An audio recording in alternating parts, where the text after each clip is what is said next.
Quand fut accompli le temps où Élisabeth devait enfanter, elle mit au monde un fils.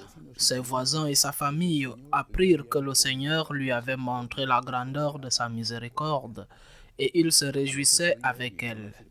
Le 8e jour, ils vinrent pour la circoncision de l'enfant. Ils voulaient l'appeler Zacharie du nom de son père.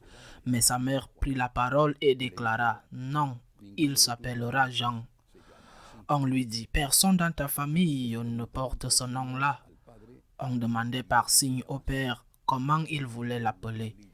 Il se fit donner une tablette sur laquelle il écrivit: « Jean est son nom. » Et tout le monde en fut étonné.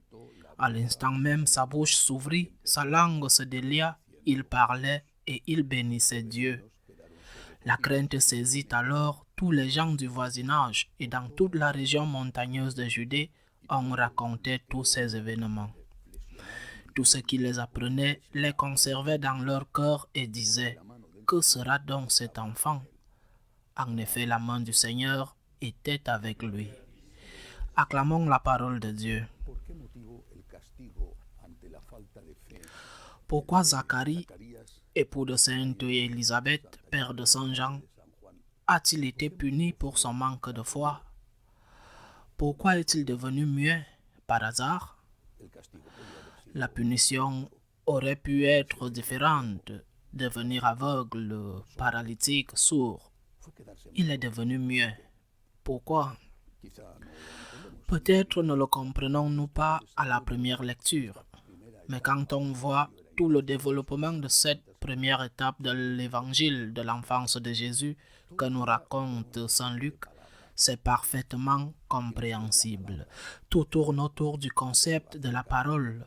Le Christ est la parole, le Verbe qui va se faire chair, la parole. Mais le Verbe se fait chair parce que d'abord, il y a une parole. La parole, c'est la parole de Marie. J'ai confiance, j'ai confiance. L'ange a dit à la Vierge que pour Dieu tout est possible.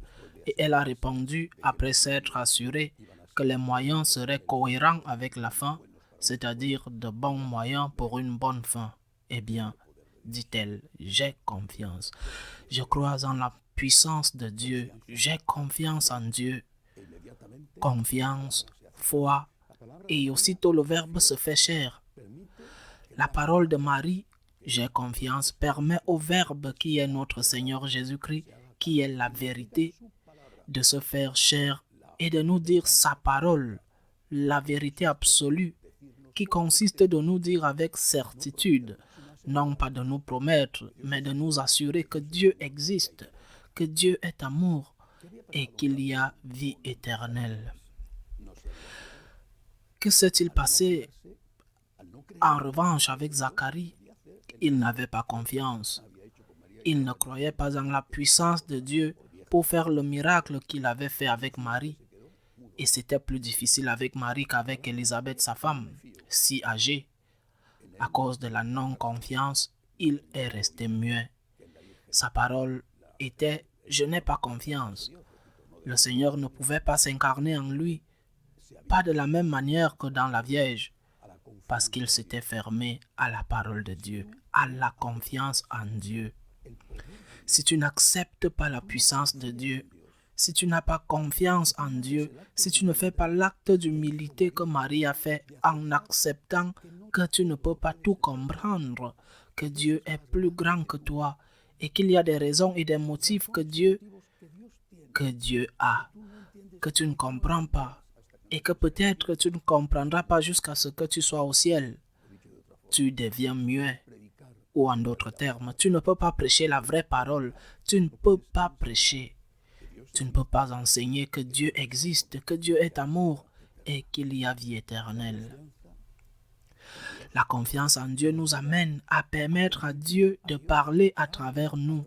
C'est-à-dire que si nous avons confiance, si nous disons au Seigneur dans notre cœur et par nos actes que nous avons confiance en lui, si dans les moments d'obscurité, qui sont les moments de la vraie vie, de la vraie confiance, si nous sommes humbles et nous disons « j'ai confiance » même si je ne comprends pas, et c'est le plus grand acte d'humilité possible, Si nous disons cela, nous devenons immédiatement des témoins de la parole. As-tu confiance? Et les autres autour de toi vont se demander, pourquoi ne se rebellent-ils pas? Pourquoi ne se détournent-ils pas de Dieu? Pourquoi ne se révoltent-ils pas contre Dieu? Pourquoi ne maudit-il pas Dieu et ne le renie-t-il pas? Nous devons nous souvenir du livre de Job, Job est une figure de Jésus, lorsque Job reste ferme dans sa foi, en l'amour de Dieu, au milieu de ses malheurs, ses amis et sa femme le poussent à se rebeller. Renie Dieu et meurs. Ils lui disent, renie Dieu et tu mourras. Et Job refuse et survit. Si nous avons confiance, nous permettons à Dieu à travers nous de dire à ceux qui nous entourent, au monde entier, aie confiance, confiance. De cette confiance, de notre confiance, viendra le témoignage, viendra l'évangélisation et viendra, s'ils acceptent ces témoignages, conversion de ceux qui nous entourent. Si nous n'avons pas confiance, si nous nous rebellons contre Dieu, si nous devenons nerveux, si nous doutons de l'existence de Dieu, si nous doutons de l'amour de Dieu, si nous doutons de la divine miséricorde, de la divine providence, si nous exigeons de comprendre, si nous rejetons tout ce que nous ne comprenons pas, si nous exigeons des preuves, si nous exigeons des miracles, nous sommes des anti-témoins plutôt que croyants. En revanche, lorsque nous faisons l'acte d'humilité que Marie a fait, dans cette obscurité, dans cette nuit, parfois si longue et profonde, nous disons encore et encore et encore, j'ai confiance, j'ai confiance, j'ai confiance.